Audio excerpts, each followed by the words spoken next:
नमस्कार, उत्तराखंड समाचार में आपका स्वागत है। मैं रागिनी बिंजोला। सबसे पहले मुख्य समाचार। केंद्रीय कर्मचारियों को मोदी सरकार का तोहफा, कैबिनेट ने 8वें वेतन आयोग को दी मंजूरी। 2026 से लागू होने की उम्मीद।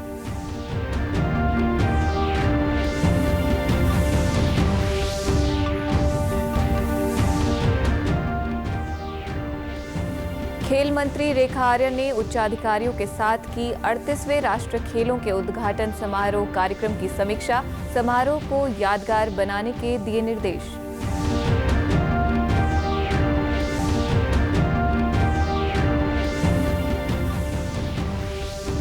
नगर निकाय चुनाव को लेकर मुख्यमंत्री पुष्कर सिंह धामी ने किया हल्द्वानी और रुद्रपुर में रोड शो। मेयर और पार्षद पदों पर भाजपा के सभी प्रत्याशियों को जिताने की अपील।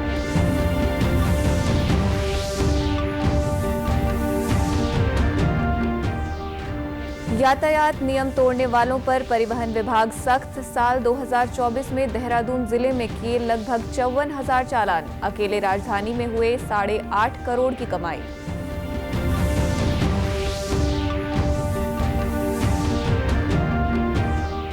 और राष्ट्रीय स्टार्टअप दिवस के मौके पर कोटद्वार में भी हुआ कार्यशाला का आयोजन। युवाओं में दिखा उत्साह। अब समाचार विस्तार से। सरकारी कर्मचारियों को बड़ी सौगात देते हुए केंद्रीय कैबिनेट ने 8वें वेतन आयोग को मंजूरी दे दी है।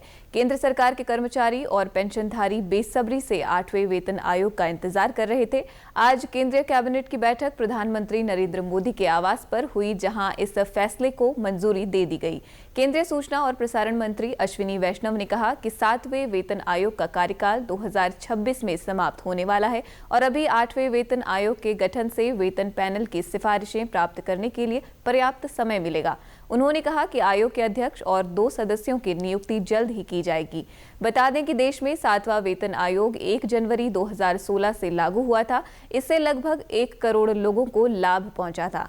क्योंकि हर 10 साल में वेतन आयोग लागू किया जाता है, ऐसे में अब उम्मीद जताई जा रही है कि केंद्र सरकार 1 जनवरी 2026 से 8वां वेतन लागू कर देगी। इससे न्यूनतम वेतन और पेंशन में बड़ा बदलाव आने की उम्मीद है।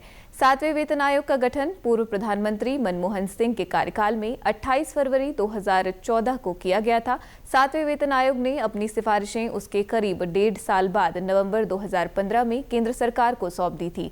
उसके बाद 1 जनवरी 2016 से 7वें वेतन आयोग की सिफारिशें लागू हो गई, जो अभी तक लागू हैं। 28 जनवरी को होने वाले 38वें राष्ट्रीय खेलों के उद्घाटन समारोह को ऐतिहासिक बनाने की पूरी तैयारी की जा रही है। खेल मंत्री रेखा आर्य ने गुरुवार को उच्च अधिकारियों को निर्देश दिए हैं कि ये योजना ऐसा होना चाहिए कि जिससे भविष्य के लिए एक उदाहरण बन जाए। रजत जयंती खेल परिसर स्थित खेल सचिवालय में आयोजित उच्चाधिकारियों की बैठक में खेल मंत्री रेखा आर्य ने उद्घाटन समारोह के पूरे कार्यक्रम की समीक्षा की। खेल मंत्री रेखा आर्य ने कहा कि इस समारोह में ये स्पष्ट झलकना चाहिए कि प्रदेश की स्थापना के रजत जयंती वर्ष में ये आयोजन हो रहा है। मंत्री रेखा आर्य ने बताया कि ज्यादातर खेल इवेंट्स के लिए सभी उपकरण पहुंच गए हैं और जो उपकरण आने बाकी हैं वे भी 20 जनवरी तक आयोजन स्थलों पर पहुंच जाएंगे। खेल मंत्री ने प्रस्तावित खेल विश्वविद्यालय के शिलान्यास को भी उद्घाटन समारोह में शामिल करने के निर्देश अधिकारियों को दिए। एक झांकी निकलेगी जिसमें हमारे टॉर्च यात्रा से लेकर लॉन्च कार्यक्रम से लेकर हमारे मैस्कट से लेकर हमारा स्लोगन से लेकर हमारे एंथम तक का प्रचार प्रसार हर उत्तराखंडी के साथ कनेक्ट होगा। और मैं समझती हूँ कि इससे जो हम 28 तारीख की ओर जो हमारा लगातार काउंटडाउन चल रहा है, मैं समझती हूँ कि हमारे जितने भी हमारे उत्तराखंड के भाई बहन होंगे वो निश्चित रूप से इससे कनेक्ट होते हुए और अधिक जो है राष्ट्रीय खेलों के प्रति उनकी जो निष्ठा है वो बढ़ेगी। उत्तराखंड सरकार प्रदेश के कई स्थानों पर टनल पार्किंग के साथ साथ शहरों में भी अंडरग्राउंड पार्किंग बनाने का प्लान बना रही है।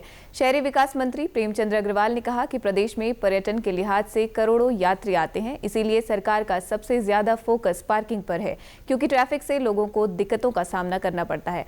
बताया कि पार्किंग अगर व्यवस्थित होगी तो ट्रैफिक की समस्या से लोगों को निजात मिल सकेगी। उन्होंने कहा कि आवास विभाग के तहत अभी तक कई पार्किंग स्वीकृत की जा चुकी हैं, जिन पर काम भी चल रहा है, जबकि कई कई पार्किंग तैयार हो चुकी हैं। मंत्री ने कहा कि टनल पार्किंग और अंडरग्राउंड पार्किंग को लेकर विभाग तेजी से आगे बढ़ रहा है, जिस पर सर्वेक्षण का कार्य चल रहा है। उन्होंने बताया कि ये पहला प्रदेश होगा जिसमें टनल पार्किंग होगी। उन्होंने ये भी साफ किया कि जरूरत पड़ने पर शहरों में अंडरग्राउंड पार्किंग भी बनाई जाएंगी। नहीं, जिस प्रकार से माननीय धामी जी की सरकार ने ये दूसरा कार्यकाल प्रारंभ किया, तब से लगातार पार्किंग के लिए तो हम बहुत विशेष फोकस कर रहे हैं, क्योंकि हमारे यहाँ चारधाम यात्रा, अन्य पर्यटन गतिविधि या सामान्य लोगों को निश्चित रूप से ट्रैफिक से दिक्कत रहती है। पार्किंग यदि व्यवस्थित होगी, पार्किंग यदि पर्याप्त होगी, पार्किंग यदि ठीक ठाक हर जगह पे होगी। नगर निकाय चुनाव को लेकर मुख्यमंत्री पुष्कर सिंह धामी ने आज हल्द्वानी और रुद्रपुर में रोड शो किया। मुख्यमंत्री ने दोनों स्थानों पर मेयर और पार्षद पदों पर भाजपा के सभी प्रत्याशियों को जिताने की अपील की। मुख्यमंत्री ने कहा कि नगर निकाय चुनाव के प्रचार के दौरान हर तरह से भाजपा को समर्थन मिल रहा है। ये इस बात का प्रमाण है कि जन जन का साथ भाजपा के साथ है और प्रचंड बहुमत से प्रदेश के सभी निकाय क्षेत्रों में ट्रिपल इंजन सरकार बनाने जा रहे हैं। अल्मोड़ा नगर निगम चुनाव के लिए भारतीय जनता पार्टी ने अपना संकल्प पत्र जारी किया है। इस अवसर पर कैबिनेट मंत्री सौरभ बहुगुणा ने नगर के लिए सीवर, पार्किंग, अतिक्रमण हटाने, बिजली और बेहतर मेडिकल सुविधाएं उपलब्ध कराने जैसे मुद्दों पर जोर दिया। पत्रकार वार्ता में उन्होंने नगर में होने वाले मेलों को भव्य बनाने की बात कही। सौरभ बहुगुणा ने कहा कि बीजेपी प्रत्याशी अजय वर्मा के मेयर बनने के बाद अगले 5 वर्षों में अल्मोड़ा के संकल्प पत्र को जमीन पर उतारा जाएगा। संकल्प पत्र आज हमने इसको शुभारंभ किया है इसमें, और इसमें हमने एक समस्त अल्मोड़ा की जो समस्याएं हैं उसको कहीं ना कहीं दर्शाया है। जो पिछले 25 साल से अल्मोड़ा जूझ रहा है, जैम की समस्या से, सीवर लाइन की समस्या से, इंफ्रास्ट्रक्चर की समस्या से, पार्किंग की समस्या से, हमारे जो इलेक्ट्रिफिकेशन है उसकी समस्या से, जो हमारे अतिक्रमण है उसकी समस्या से, जो हमारा बाजार विकसित नहीं हो पा रहा है उसकी समस्या से, जो हमारी मेडिकल हेल्थ फैसिलिटीज़ हैं, स्पोर्ट्स की फैसिलिटीज़ हैं, और उसके साथ साथ जो बच्चों को एजुकेशन से जोड़ने की फैसिलिटीज़ हैं, उससे जो 25 साल से अल्मोड़ा पीछे छूट गया है, कहीं ना कहीं हमने इस संकल्प पत्र में उसको दर्शाया है। परिवहन विभाग ने साल 2024 में यातायात नियमों के उल्लंघन पर कड़ी कार्रवाई करते हुए देहरादून जिले में लगभग 54,000 चालान किए और 2400 गाड़ियां सीज की। इससे विभाग को 8.5 करोड़ रुपए का राजस्व प्राप्त हुआ। विभाग ने सबसे अधिक चालान हेलमेट और सीट बेल्ट नहीं पहनने पर किए, जिनकी संख्या 24,000 से अधिक है। वहीं ओवर स्पीडिंग के लिए 6,600 से अधिक चालान किए गए। आरटीओ प्रवर्तन शैलेश तिवारी ने बताया कि 2023 की तुलना में 2024 में बिना हेलमेट और सीट बेल्ट के सबसे अधिक चालान किए गए हैं। इससे साफ होता है कि यातायात नियमों का उल्लंघन करने वालों पर सख्ती से कार्रवाई की जा रही है। अगर आप देखेंगे कि देहरादून जिले की जहां तक बात है, उसमें एक साल में जो 2024 का साल रहा है उसमें 54,000 के आसपास चालान किए गए हैं और 2,400 के आसपास हमने गाड़ियां सीज किया है। और इन सब जो चालान किए हैं और जो गाड़ी हमने सीज किया है, इससे 8.5 करोड़ का हमने जुर्माना भी वसूला है। एक साल में 24,000 चालान हेलमेट और सीट बेल्ट के ही सिर्फ हैं। हम लोगों ने देहरादून में 6,600 चालान ओवर स्पीडिंग में किए हैं। कई गाड़ियों के तो स्पीड 120-125 तक आए हैं। ऐसी गाड़ियों को हम लोग ब्लैकलिस्ट करते हैं और उनके लाइसेंस के खिलाफ कार्रवाई करते हुए लाइसेंस को 3 मंथ्स के लिए सस्पेंड करते हैं हम लोग। राजधानी देहरादून में सड़क कटिंग शर्तों के उल्लंघन के मामले में यूपीसीएल के अधिकारियों और ठेकेदारों पर कार्रवाई की गई है। डीएम के निर्देश पर पीडब्ल्यूडी अधिकारियों ने यूपीसीएल के जेई और 4 ठेकेदारों के खिलाफ 3 थानों में मुकदमे दर्ज किए हैं। गौरतलब है कि जिलाधिकारी देहरादून ने भूमिगत रोड कटिंग रेस्टोरेशन तथा मानकों के सुरक्षा इंतजाम को देखते हुए क्यूआरटी टीम गठित की थी, जिसने सड़क निरीक्षण के दौरान खामियां पाई थी। शर्तों के अनुसार रात 10 बजे से सुबह 5 बजे तक निर्माण कार्य की अनुमति थी, लेकिन दिन में ही काम किया जा रहा था।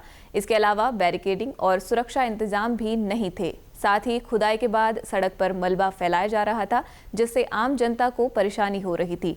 इसके आधार पर राजपुर रोड, पटेल नगर और नेहरू कॉलोनी थानों में यूपीसीएल के अधिकारियों और ठेकेदारों पर मुकदमे दर्ज किए गए हैं।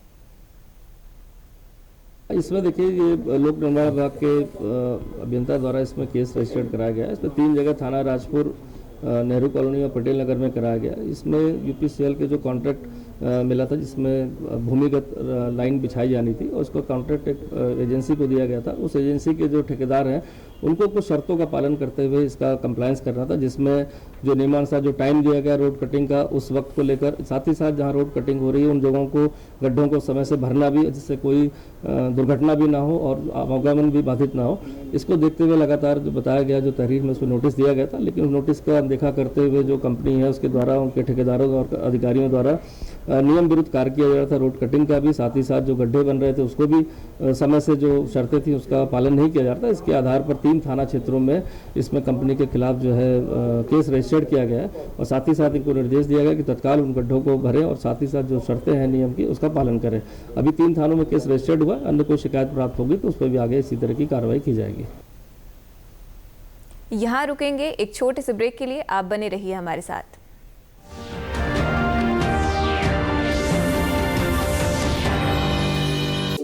हाय मॉम, फिर से शॉपिंग?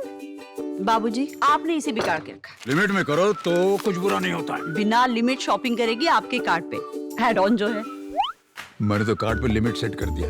अच्छा, इसके फायदे ये हैं कि रिस्क कम हो जाता है, और अगर फ्रॉड भी हुआ तो तुरंत बैंक को बोल दीजिए, नुकसान कम। दादू, नेक्स्ट टाइम ये pink dress. You are the limit. Limit तो सेट है। आरबीआई कहता है जानकार बनिए, सतर्क रहिए।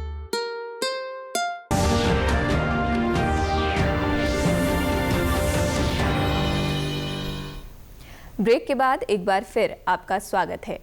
बढ़ते हैं अगली खबर की ओर। राष्ट्रीय स्टार्टअप दिवस के मौके पर आज कोटद्वार में उद्योग संवर्धन और आंतरिक व्यापार विभाग यानी DPIIT और उद्यमियों के बीच वर्चुअल कार्यशाला आयोजित की गई। इसमें उद्यमियों को उद्यम स्थापित करने की बारीकियों के साथ ही उसे विकसित कर वैश्विक स्तर पर पहुंचाने की जानकारी दी गई। जिला उद्योग केंद्र प्रबंधन राजेंद्र प्रकाश आर्य ने बताया कि ये कार्यक्रम उद्यमियों के लिए बहुत लाभदायक रहा। सर, ऐसा है कि आज जिला उद्योग केंद्र में नेशनल स्टार्टअप डे का आयोजन किया गया, और यहाँ पर जो है ITI के और ये उद्यम संघों और स्टार्टअप के जो है सब ये प्रतिनिधि लोग उद्यमियों द्वारा जो है प्रतिभाग किया गया, और इसमें जो है नवाचार और उद्यमशीलता के बारीकियों को समझाया गया।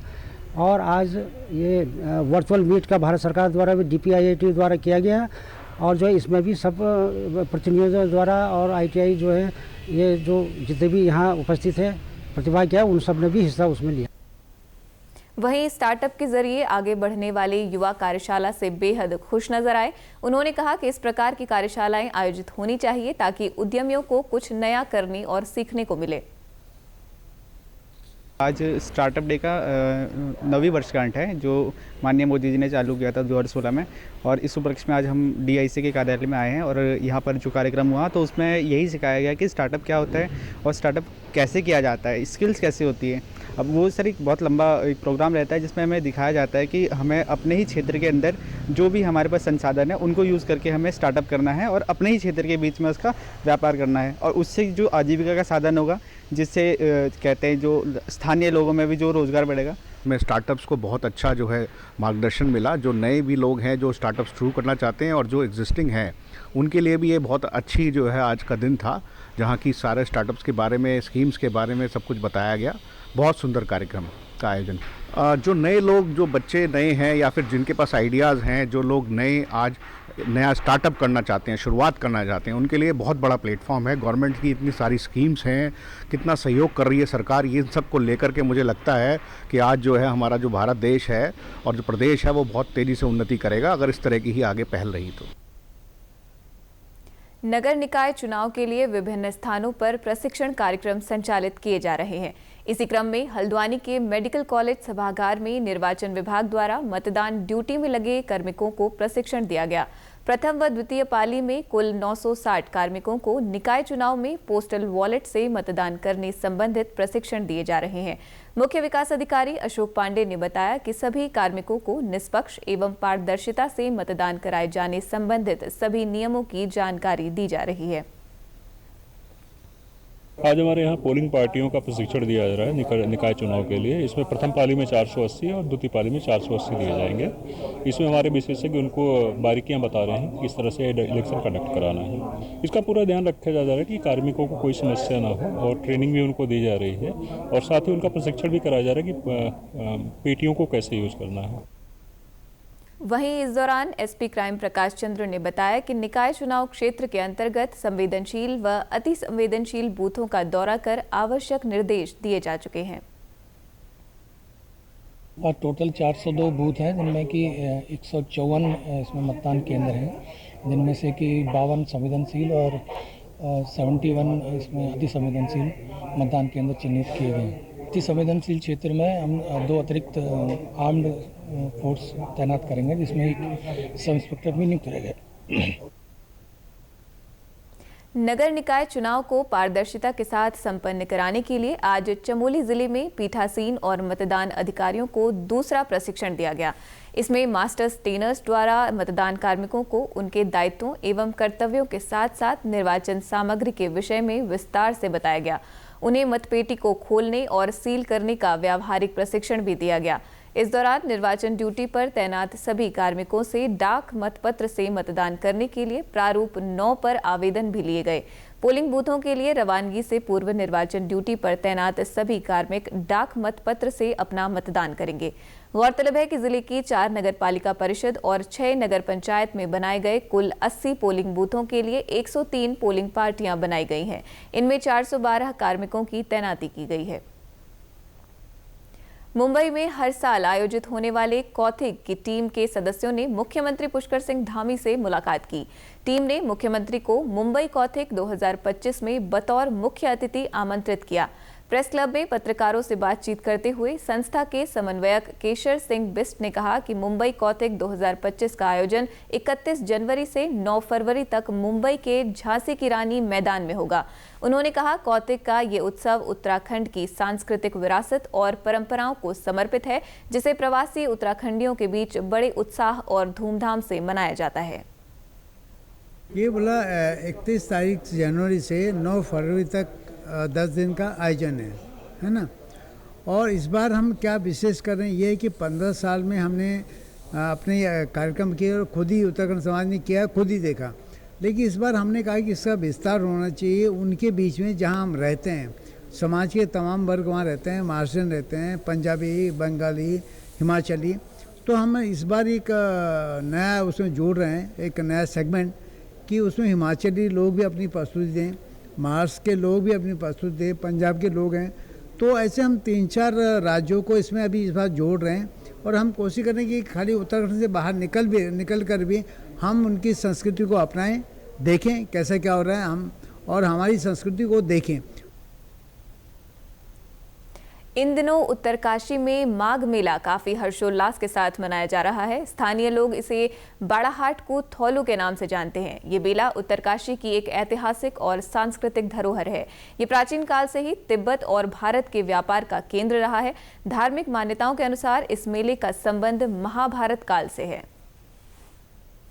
देखिए, अगर आप इस माघ मेले की बहुत पिछले समय को देखें तो ये बड़ा इम्पोर्टेंट था कि जब हमारा तिब्बत और भारत का व्यापार और ये जो पासेस हैं नीलोंग और जो आगे जादव पासेस हैं ये खुले हुए थे और वहाँ से तिब्बती लोग अपना सॉल्ट, अपने जो भी व्यापार की जो चीज़ें बेचने के लिए होती थी और उस समय वस्तु विनिमय होता था, बार्टर होता था। तो बाड़ाहाट में वो एक उस तरह से एक थौलू लगता था जहाँ पर अपना व्यापार करा करते। तो बहुत ही पौराणिक तरीके से ये आरंभ हुआ और अन्य क्षेत्रों से भी लोग यहाँ पर अपना सामान बेचने आते थे। तो एक बहुत पुरानी परंपरा है और मुझे लग रहा है एक सांस्कृतिक विरासत भी है, हमारी पौराणिक चीजें भी इससे जुड़ी हुई हैं। बाड़ाहाट का अर्थ है बड़ा हाट यानी बड़ा बाजार। आज़ादी के पहले तिब्बत के व्यापारी यहाँ सेंधा नमक, ऊन, सोना, जड़ी बूटी, गाय और घोड़े बेचने के लिए आते थे। ये मेला 1 माह तक चलता था और तिब्बत के व्यापारी यहाँ से धान और गेहूं लेकर वापस लौटते थे।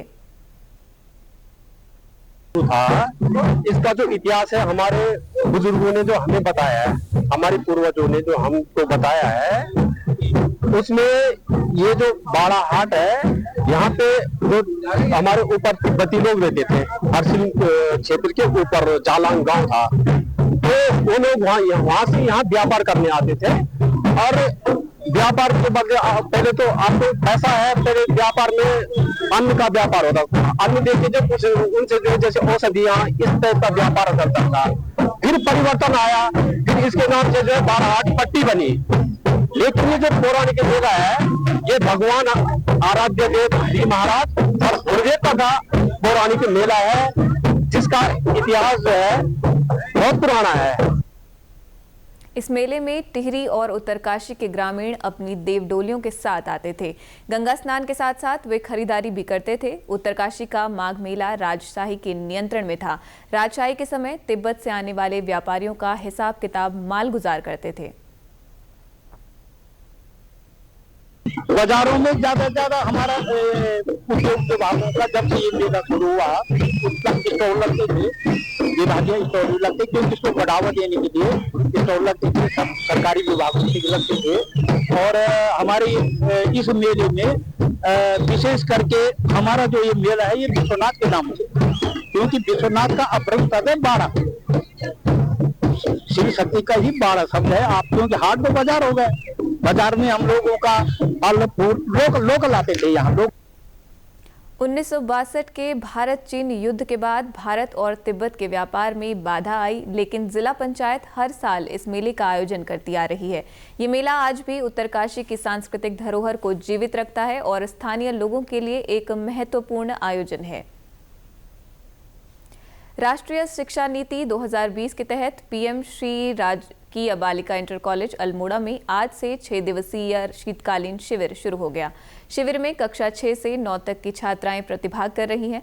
शिविर में छात्राओं को नृत्य, शास्त्रीय गायन, मेहंदी, चित्रकला, ऐपण व वैज्ञानिक गतिविधियों के विषय में बताया जा रहा है।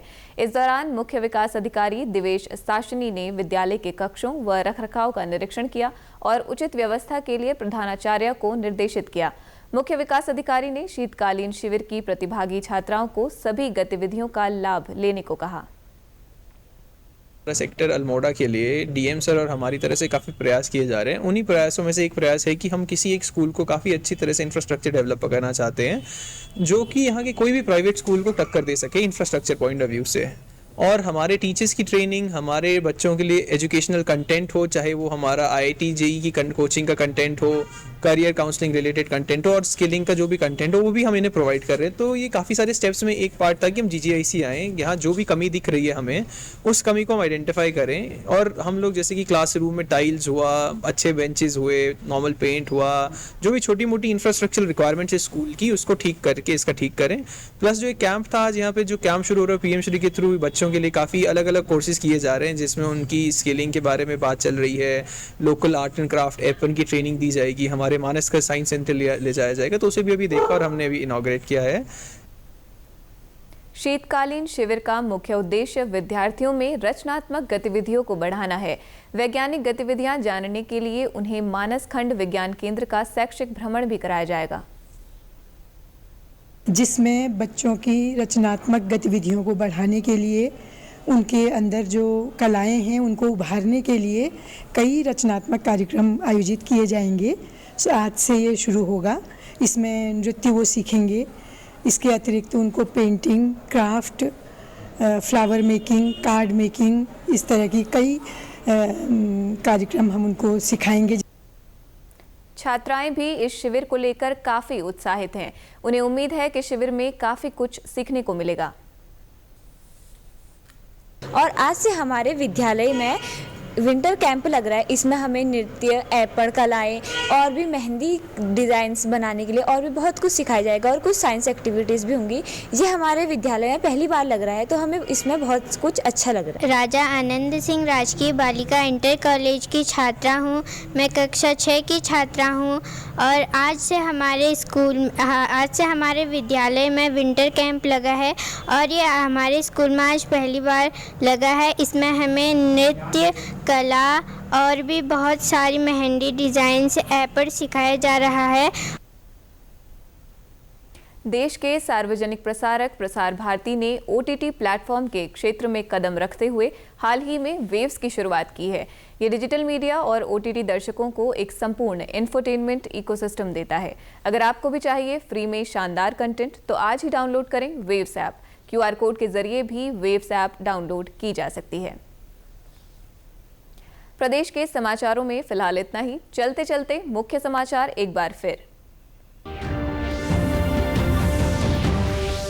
केंद्रीय कर्मचारियों को मोदी सरकार का तोहफा। कैबिनेट ने 8वें वेतन आयोग को दी मंजूरी। 2026 से लागू होने की उम्मीद।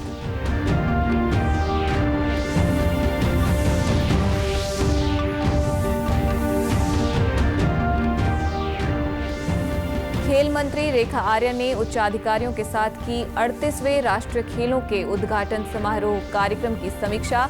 समारोह को यादगार बनाने के दिए निर्देश।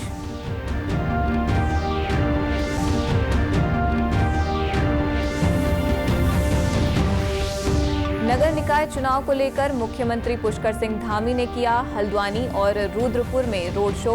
मेयर और पार्षद पदों पर भाजपा के सभी प्रत्याशियों को जिताने की अपील।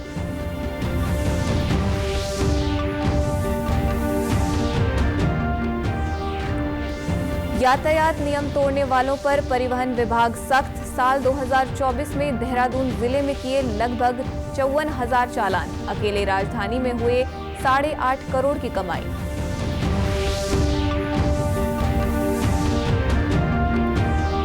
और राष्ट्रीय स्टार्टअप दिवस के मौके पर कोटद्वार में भी हुआ कार्यशाला का आयोजन। युवाओं में दिखा उत्साह। प्रदेश से जुड़ी अपडेट्स के लिए आप हमसे सोशल मीडिया के माध्यम से भी जुड़ सकते हैं। हमारा X हैंडल है DD_News_देहरादून। हमारा फेसबुक पेज है DD News उत्तराखंड। हमारे YouTube channel DD News Uttarakhand को आप सब्सक्राइब करें और हमारे Instagram page DD News Uttarakhand को भी फॉलो करें। इसी के साथ हमें दीजिए इजाजत। नमस्कार।